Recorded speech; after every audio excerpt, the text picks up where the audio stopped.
dalam golongan yang salah.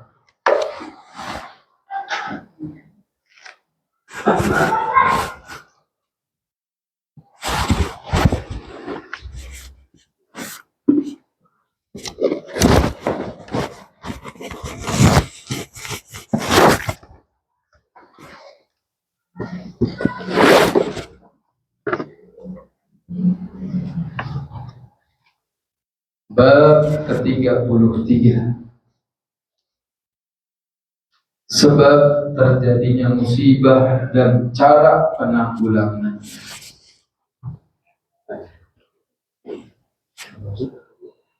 Al-Quranul Karim telah menyebutkan beberapa sebab terjadinya musibah.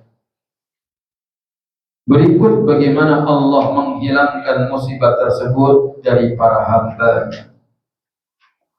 Semoga Allah hindarkan kita dari musibah. Amin.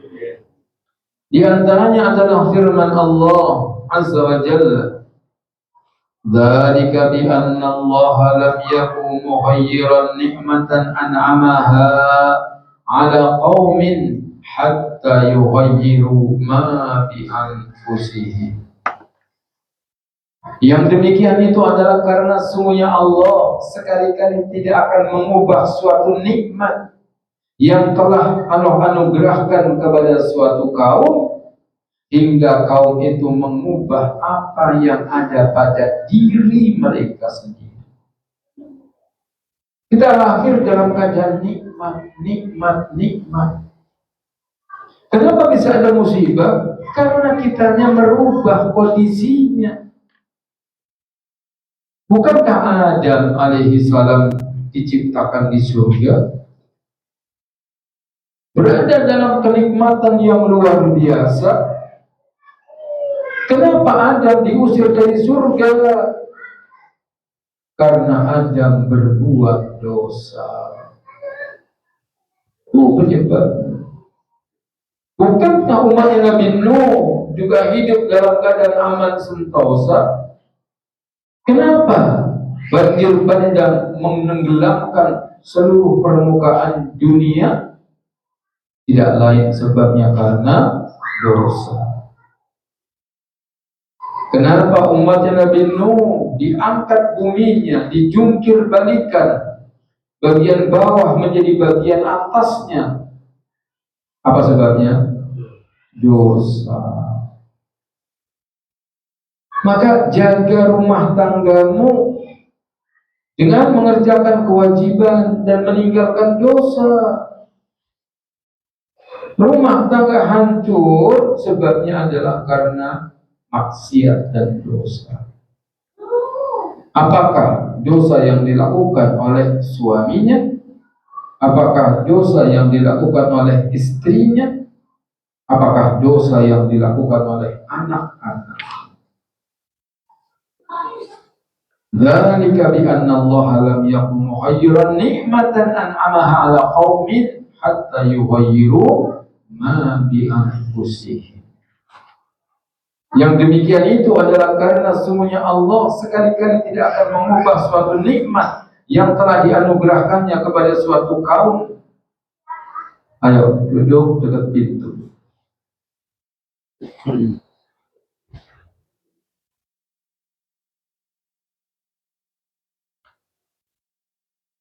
Yang demikian itu adalah karena sesungguhnya Allah sekali-kali tidak akan mengubah suatu nikmat yang telah dianugerahkannya kepada suatu kaum hingga kaum itu mengubah apa yang ada pada diri mereka sendiri. Dalil yang kedua, wa ma asabakum min musibatin fabima kasabat aydikum wa ya'fu an katsir. Dan apa saja musibah yang menimpamu, apa saja musibah yang menimpa kita, apakah sakit, apakah ekonomi sulit, apakah kesedihan, adalah disebabkan oleh perbuatan tanganmu sendiri. Jadi dosa yang kamu lakukan. Dan Allah memaafkan sebagian besar dari kesalahan-kesalahan. Ayo, kita pintu.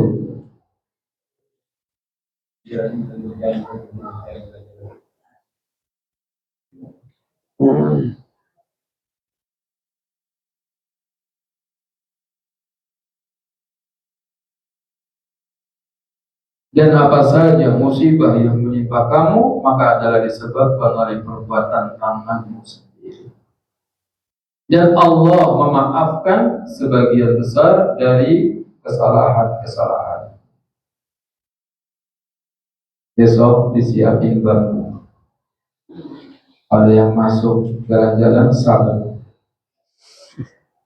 sabet pakai bambu. Yang nyuruh saya. Nanti kalau bapaknya marah, sabet juga.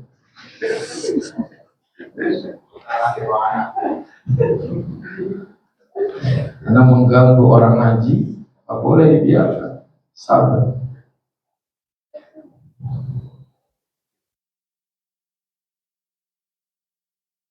Dalil berikutnya. Zaharul fasadu fil barri wal bahri bima kasabat aydin nas liyudhiqahum ba'dal ladzi 'amilu la'allahum yarji'un. Telah tampak kerusakan di darat dan di laut disebabkan karena perbuatan tangan manusia,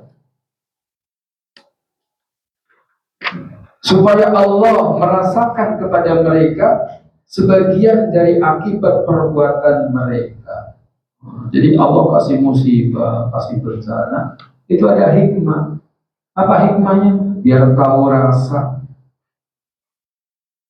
Bukan dibiarkan, masa orang berbuat dosa gak ada musibah. Kasih. Supaya Allah merasakan kepada mereka sebagian, bukan semua dosanya dibalas. Kalau semua dosa kita dibalas, habis manusia. Yang dibalas cuma apa? Sebagian saja.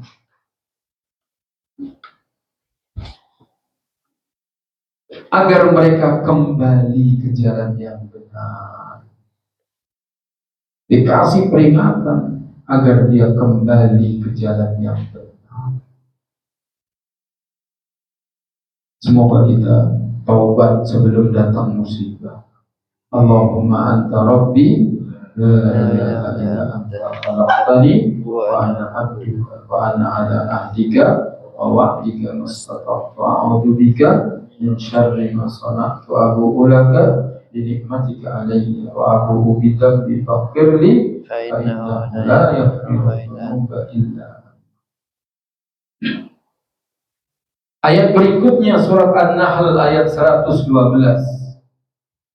Wa daraballahu mathalan qaryatan kanat aminatan mutmainnah ya'tiha rizquha ragadan min kulli makan fakafarat bi an'amillah fa'adaqaha Allahu libasal ju'i wal khawfi bima kanu yasna'un.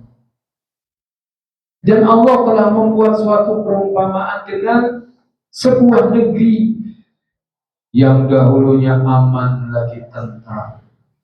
Rizkinya datang kepadanya melimpah ruah dari segenap tempat. Kadang rumah tangga begitu, enak, tentram, rizkinya aja. Kontrakan 30 pintu, satu pintu 2 juta. Berarti sebulan berapa? 60 juta. Emang mah enak. Sebulan 60 juta, cukup enggak?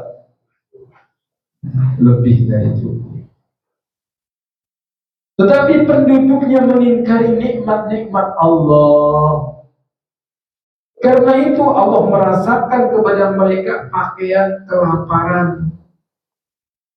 Itu dia, kalau kita merupakan nikmat Allah dibikin lapar.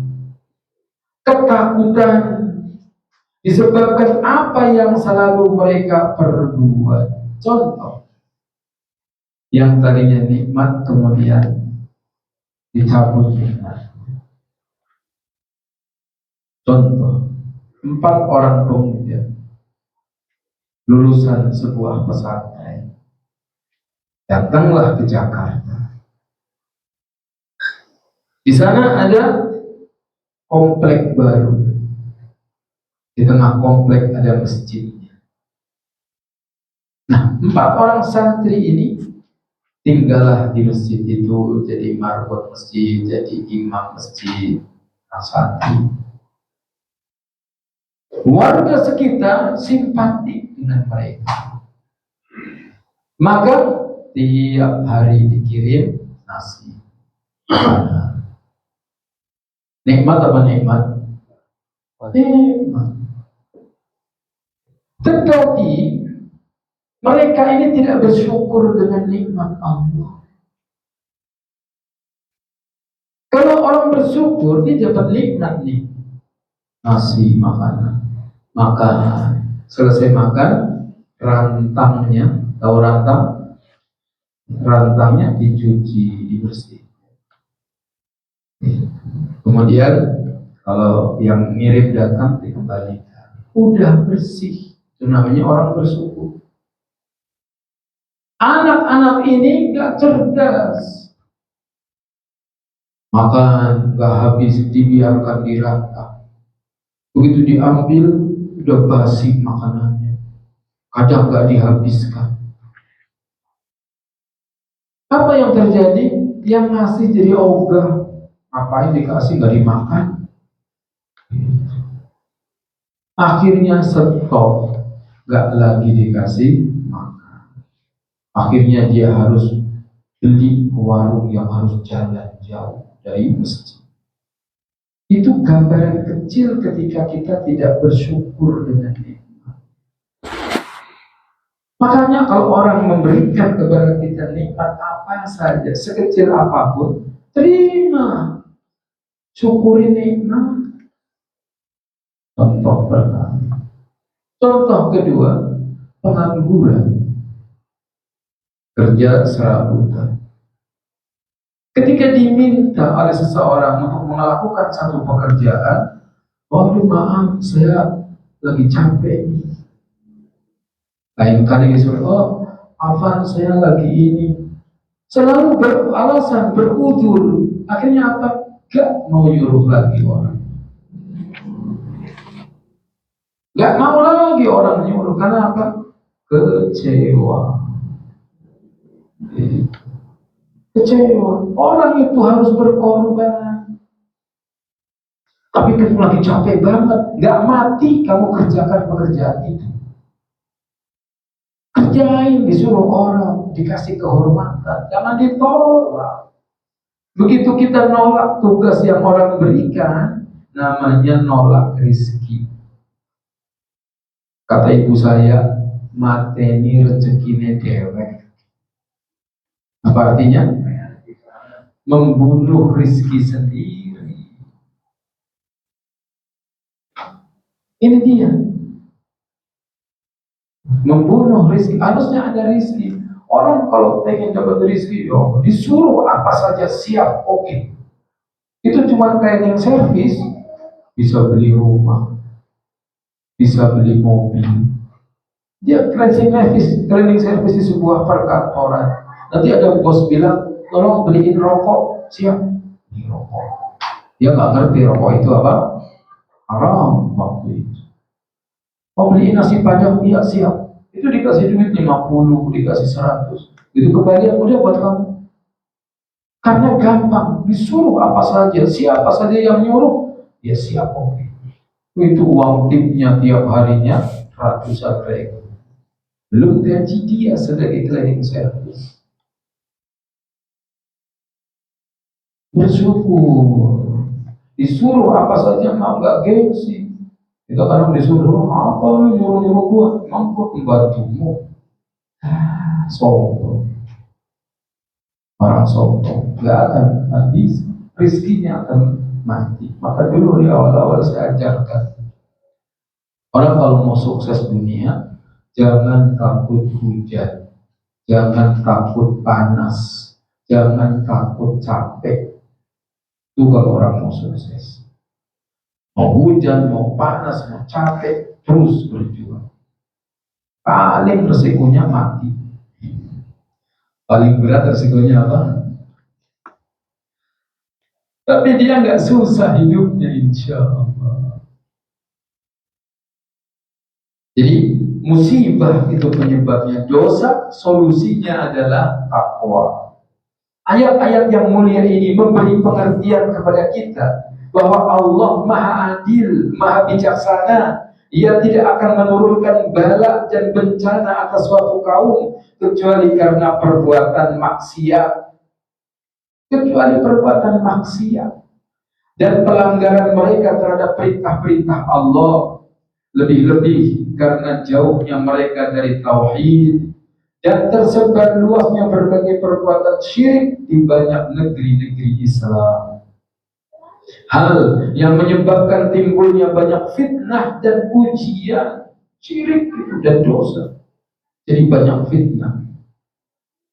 Berbagai musibah itu tidak akan hilang kecuali dengan kembali mentauhidkan Allah dan menegakkan syariat-syariatnya, baik terhadap pribadi maupun masyarakat. Al-Quran juga menjelaskan keadaan orang-orang musyrik yang berdoa hanya kepada Allah semata saat ditimpa musibah dan kesempitan. Oh, lagi ada musibah, lagi sulit, doanya kepada Allah. Tetapi ketika Allah membebaskan mereka dari musibah dan kesempitan tersebut, mereka kembali lagi kepada perbuatan syirik. Itu kadang orang menyembah dan memohon kepada selain Allah di waktu senang dan lapang. Allah berfirman, "Fa'idza raqibu fil fulki da'u Allah mukhlishina lahud-din, falamma najjahum ilal barri idza hum yusyrikun." Maka apabila mereka naik kapal, mereka berdoa kepada Allah dengan memurnikan ketaatan kepadanya.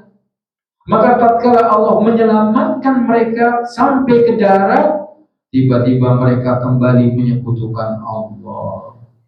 Istilahnya, kalau lagi susah, tahajud rajin. Begitu udah sukses, lupa tahajud. Bahkan sholat 5 waktu pun ketinggalan. Ironinya banyak sekali kaum muslimin saat ini, manakala ditimpa musibah, mereka memohon kepada selain Allah dan menyeru, "Ya Rasulullah, ya Syekh Jalian, ya Syekh Jailani, ya Syekh Rifai, ya Syekh Marwani, ya Syekh Badawi, ya Syekh Arab," dan sebagainya. Mereka menyekutukan Allah di masa sempit maupun lapang. Mereka melanggar firman Allah dan sabda Rasulnya Sallallahu Alaihi Wasallam. Sesungguhnya kekalahan umat Islam ketika perang Uhud adalah disebabkan oleh sebagian para pemanah yang tidak taat kepada perintah pemimpin mereka, yaitu Abdullah bin Zubair, juga pemimpin mereka yaitu Rasulullah Sallallahu Alaihi Wasallam. Anehnya mereka heran atas kekalahan yang mereka derita. Maka dengan tegas Quran menjawab, "Qul huwa min indi anfusikum." Katakanlah, kekalahan itu dari dirimu sendiri. Kadang orang mengeluh, kenapa saya begini-begini terus? Apa salah saya? Belum. Rizki itu sudah diatur. Rizki itu apa? Sudah diatur. Kalau rizki kita seret, pasti karena kita susah diatur. Kalau kita nggak mau ikut aturan orang, mau-maunya sendiri, suka-suka saya, sudah. Allah pun kasih rizki suka-suka Allah. Dalam perang Hunain, sebagian umat Islam berkata, kita tak akan dikalahkan disebabkan berjumlah sedikit. Kalau jumlahnya waktu itu kaum muslimin banyak sekali, kita nggak akan kalah. Tetapi kalah disebabkan kesombongan. La ilaha illallah. Banyaknya jumlah nggak ada gunanya kalau Allah nggak menolong. Walaupun sedikit jumlahnya, tapi kita tawadu, kita rendah hati, Allah akan menolong. Namun hasilnya adalah mereka kalah perang Hunain, kocar kacir. Maka kalau kita sudah banyak jemaahnya, umat Islam sudah banyak ngerti sunnah, aman di aman, kita udah banyak nih pengikutnya. Sombong, nggak boleh sombong. Tidak boleh sombong. Terus kita harus berdoa kepada Allah.